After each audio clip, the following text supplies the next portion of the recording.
जब मैं एक कपड़ों की दुकान पर गई तो दुकानदार ने महंगे कपड़े सस्ते दिए, पर जाते हुए उसने मेरे साथ एक ऐसी बात बोल दी कि मैं हैरान रह गई। आखिर वो क्या बात थी जिसने मुझे सोचने पर मजबूर कर दिया? आज की ये मेरी कहानी पूरी सुनना, हर बात को साफ साफ बताया है। चैनल को सब्सक्राइब लाजमी करें। अब कहानी शुरू करती हूँ। उम्र मेरी कोई ज्यादा नहीं, बस 30 के आसपास होगी, लेकिन मेरे हालातों ने मुझे उम्र से कहीं ज्यादा थका दिया है। मैं एक बेवा हूँ। हाँ, बेवा। ये शब्द जब किसी के नाम के साथ जुड़ता है तो जिंदगी एक अलग ही शक्ल में सामने आती है। ऐसा लगता है जैसे सारा शहर तुम्हें अजनबी निगाहों से देख रहा हो, जैसे हर मोड़ पर तुम्हारी मजबूरी बिक रही हो। मैं लाहौर के एक पुराने मोहल्ले में रहती हूँ। 2 बच्चे हैं मेरे, अली और हया। अली 9 साल का है और हया बस 6 साल की। उनका हर मुस्कुराता चेहरा मेरी जिंदगी की ताकत है और हर उनकी भूख मेरी कमजोरी। मेरे शौहर का इंतकाल 2 साल पहले हुआ। अचानक हार्ट अटैक आया और सब कुछ खत्म। एक पल में मेरी दुनिया उजड़ गई। न कोई सहारा, न कोई जिम्मेदार रिश्तेदार। मैं अकेली ही जिम्मेदार बन गई 2 जानों की। शुरू में लोगों ने बहुत साथ देने का वादा किया। रिश्तेदार, पड़ीडी ढोसी, सबने सहानुभूति दिखाई, मगर कुछ ही महीनों में सबने मुंह फेर लिया। आखिर कब तक कोई किसी का बोझ उठाता है? मैं एक छोटे से स्कूल में पढ़ाती हूँ। तनख्वाह बहुत कम है, लेकिन वही मेरे बच्चों की रोटी, स्कूल की फीस और किराए का घर चलाता है। कभी कभी जब बच्चों की कोई ख्वाहिश पूरी नहीं कर पाती तो अपने आप से नफरत होने लगती है। फिर उनके मासूम चेहरे देखकर खुद को समझा लेती हूँ, सब ठीक हो जाएगा सबा, तू हार नहीं सकती। एक दिन की बात है, सर्दी की सुबह थी। स्कूल की छुट्टियां चल रही थीं और मुझे घर का राशन लेने बाजार जाना था। हया ने रात को मुझसे कहा था, अम्मी इस बार नया सूट ला दो ना, पिंक वाला। मैंने मुस्कुराकर हामी भर ली, लेकिन अंदर से मेरी रूह कांप गई थी। मैं कहां से लाऊं पिंक सूट? मैं बाजार पहुंची। एक पुरानी सी दुकान पर नजर पड़ी डीडी शरीफ क्लॉथ हाउस। बाहर बोर्ड पर लिखा था हर रेंज में कपड़े। सोचकर अंदर चली गई। अंदर दाखिल होते ही दुकान की गर्माहट ने ठंड भुला दी। सामने एक करीब 40-45 साल का शख्स बैठा था। लंबा कद, हल्की दाढ़ी, आंखों में अजीब सी नरमी। उसने अदब से सलाम किया। बहन जी, क्या दिखाऊं? मैंने झिझकते हुए कहा। कोई सस्ता सूट दिखा दीजिए, बच्ची के लिए है। उसने कुछ रंगीन सूट निकालकर सामने रख दिए। सब अच्छे थे, लेकिन दाम मेरे बजट से बाहर। मैंने मजबूरी में कहा, भाई साहब, मैं बेवा हूँ, अपने बच्चों के लिए ही ले रही हूँ, कुछ सस्ता ही दिखाइए। उसकी नजरें पल भर को मेरी आंखों में अटक गईं। फिर उसने चुपचाप कुछ और सूट निकाले, जिनमें एक हल्के गुलाबी रंग का सूट भी था, ठीक वैसा जैसा हया चाहती थी। ये वाला आप ले लीजिए, बिल्कुल आपकी बेटी पर जचेगा, उसने नरमी से कहा। मगर इसकी कीमत? आप जितना दे सकती हैं उतना दे दीजिए। मैं हैरान रह गई। दुनिया में ऐसे लोग अब भी हैं? मैंने झुककर शुक्रिया अदा किया और सूट ले लिया।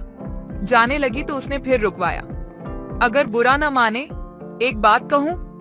मैं पलटी, थोड़ा चौंक गई। जी?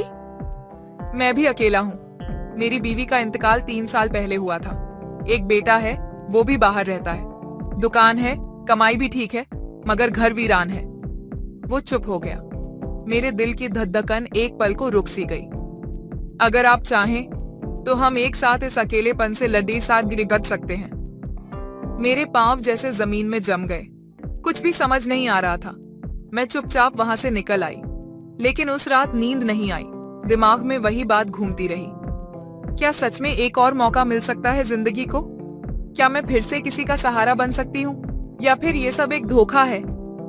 मुझे नहीं पता था कि मेरी जिंदगी इस मोड़ पर आ जाएगी, जहां कोई अजनबी अचानक मेरी तकदीर बदलने की बात करेगा।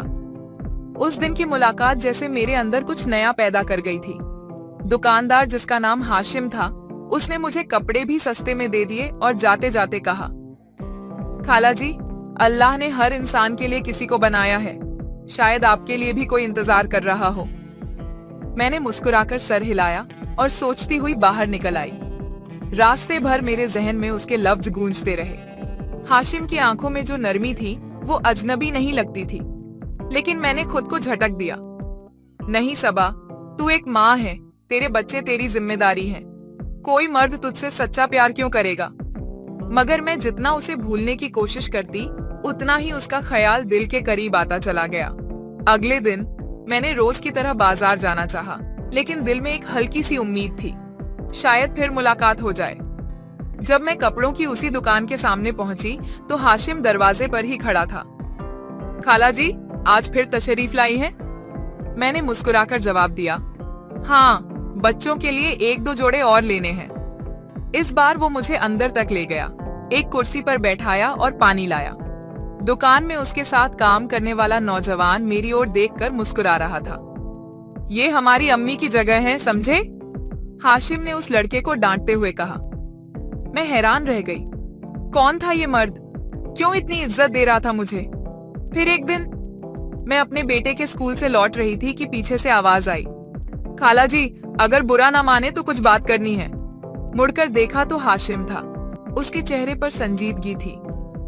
मुझे माफ कीजिए अगर मेरी बात आपको नागवार गुजरे, मगर मैं कई दिन से सोच रहा हूँ, क्या आप मुझसे निकाह करने को तैयार होंगी? जैसे किसी ने मेरी सांसें रोक दी हों। क्या?